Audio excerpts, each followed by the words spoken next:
Hello! Welcome once again to Papa's Fusion Pinoy Cooking. Our menu for today is oxtail and tripe in peanut sauce or beef kare kare.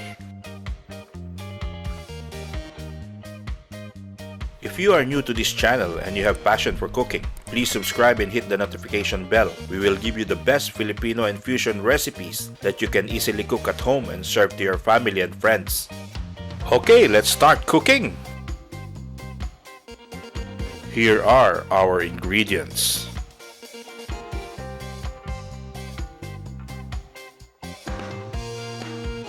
First, let us prepare and chop our ingredients.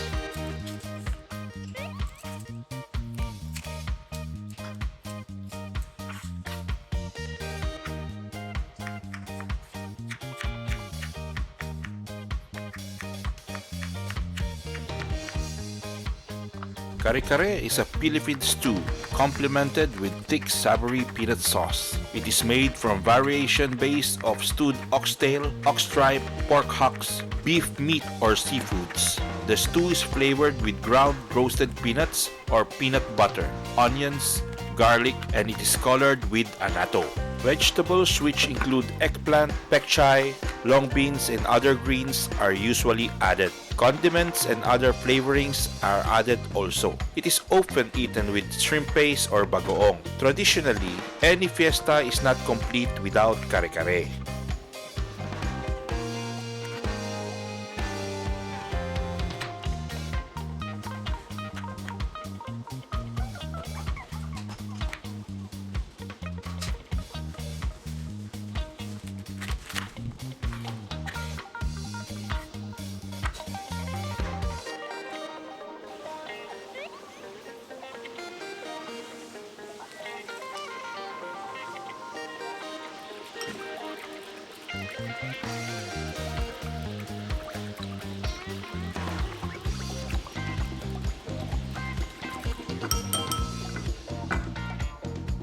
The oxtail and the tripe should be pre-boiled and already tender before starting.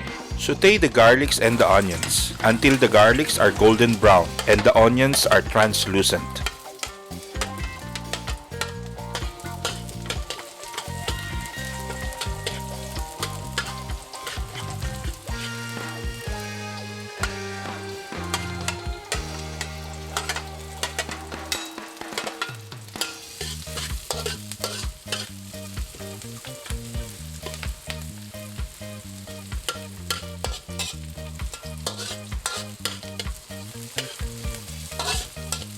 Add the beef broth to the sauteed garlics and onions and get it to boil.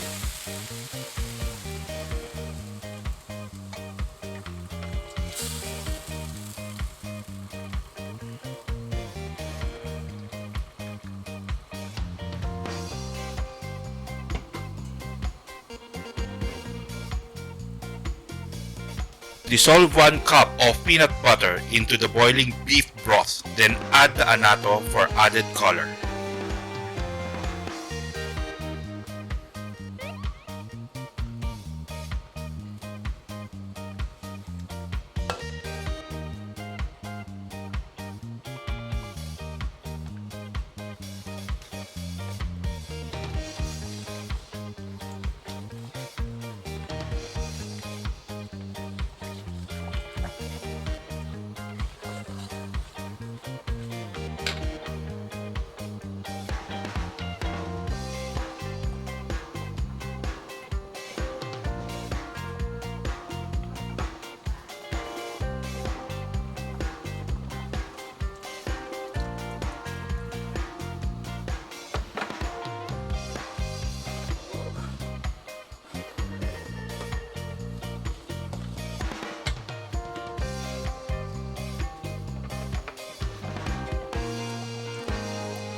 Add the oxtail and the ox tripe and let it boil for a few minutes until the sauce is thickened.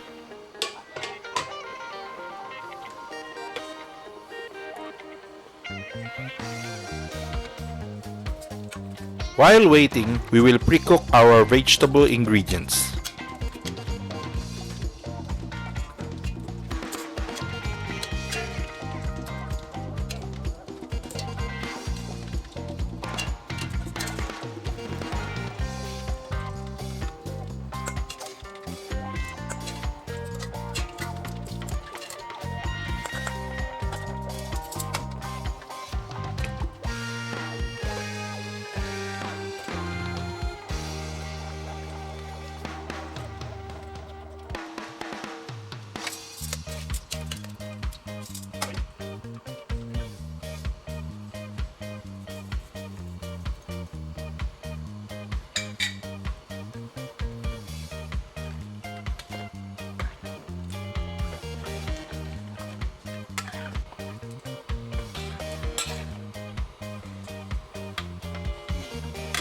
Wow! The sauce is thickened. Our kare kare is ready. Add the vegetables and it's ready to serve.